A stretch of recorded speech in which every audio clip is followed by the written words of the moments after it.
తల్లిని చంపినరు పిల్లని బతికించారు అని ఒకరు అంటారు, ఇంకొకరు ఏమంటారు నిన్ననే ఒక తలకాయ లేని ఎంపీ మెడకాయ మీద తలకాయనే లేదు ఆయనకు ఏమన్నాడు ఆ ఎంపీ ఇండియా పాకిస్తాన్ విడదీసినట్టట ఆంధ్ర తెలంగాణను విడదీసిరట.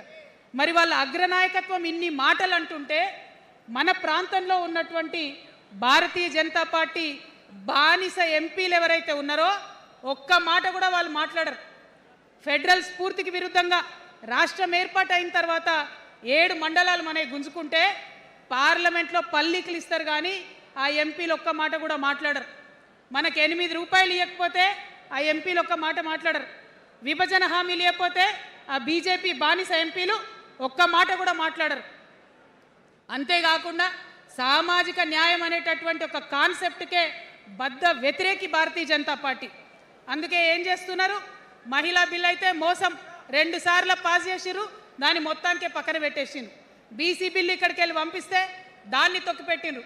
కులగణన వేస్తామన్నారు, దాన్ని తొక్కిపెట్టిండ్రు. అత్యంత పేదవాళ్లకు సమాజంలో 2 బుక్కల అన్నం పెట్టేటటువంటి ఉపాధి హామీ పథకం ఉంటే కూడా దాన్ని కూడా మొత్తానికి బంద్ చేసి పెట్టిండ్రు. అయినా కూడా ఈ బీజేపీ బానిస ఎంపీలు ఒక్క మాట కూడా మాట్లాడరు, కనీసం పెదవులు తెరవరు. నేను ఇవాళ బీజేపీ ఎంపీలను డిమాండ్ చేస్తున్నా, సవాల్ చేస్తా ఉన్నా, మీరు తెలంగాణ తల్లి బిడ్డలైతే కనీసం భద్రాచలం దగ్గర ఒక 5 గ్రామాలు ఉన్నాయా ఆంధ్రాలకు పోయినాయి, అవి పోతే మన రాముడి గుడి మునిగిపోతుంది. పోలవరం నిండితే భద్రాచలం మొత్తం కూడా నీళ్ళు వచ్చేటటువంటి పరిస్థితి ఉన్నది. మీకేమన్నా సిగ్గు ఎగ్గు ఉంటే